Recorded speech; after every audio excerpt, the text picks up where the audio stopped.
dahil yung seaworthiness ng mga barko at yan ay may mga paghihigpit na ginagawa para sa inspeksyon para matiyak ang kaligtasan ho ng mga biyahero ngayong Holy Week break.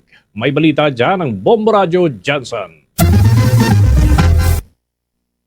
Tiniyak ng Philippine National Police Maritime Group sa Johnson na mahigpit ang kanilang pagbabantay sa mga pantalan, partikular sa Macar Port, kasabay ng pagdagsa ng mga biyahero ngayong Semana Santa.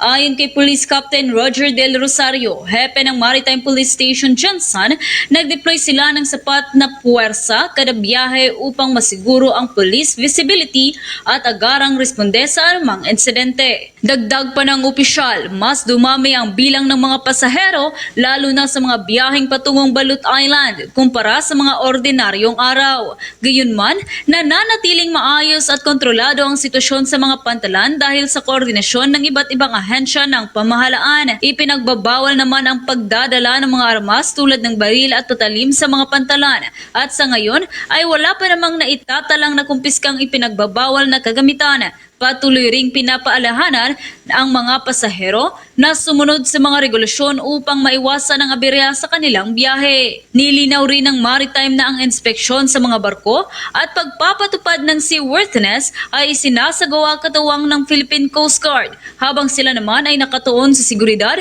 at imbestigasyon sa loob ng pantalan. Mayroon din silang nakahandang high-speed boats kung sakaling kailanganin ang agarang responde sa karagatan. Sa ngayon po, kada biyahe po ay meron po tayong tatlong duty. Kadalasan po po tayo ma'am, police visibility, then pagka po may problema sa port, tayo po yung nag-iimbestiga po ma'am. Yes ma'am, medyo tumaas po yung biyahe po ng biyahero ngayon. So mas marami po yung dagsa ng tao ngayon po. At yan ang ulat mula sa himpilan ng Bombo Radio Johnson. Ito si Bombo Jero Aurelia. And this is Bombo Radio Philippines, the #1 and most trusted source of news and information.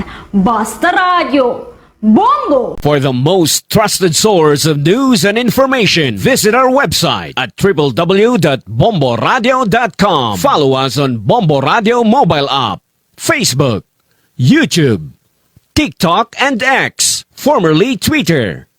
Like, share, and stay connected. Anytime, anywhere.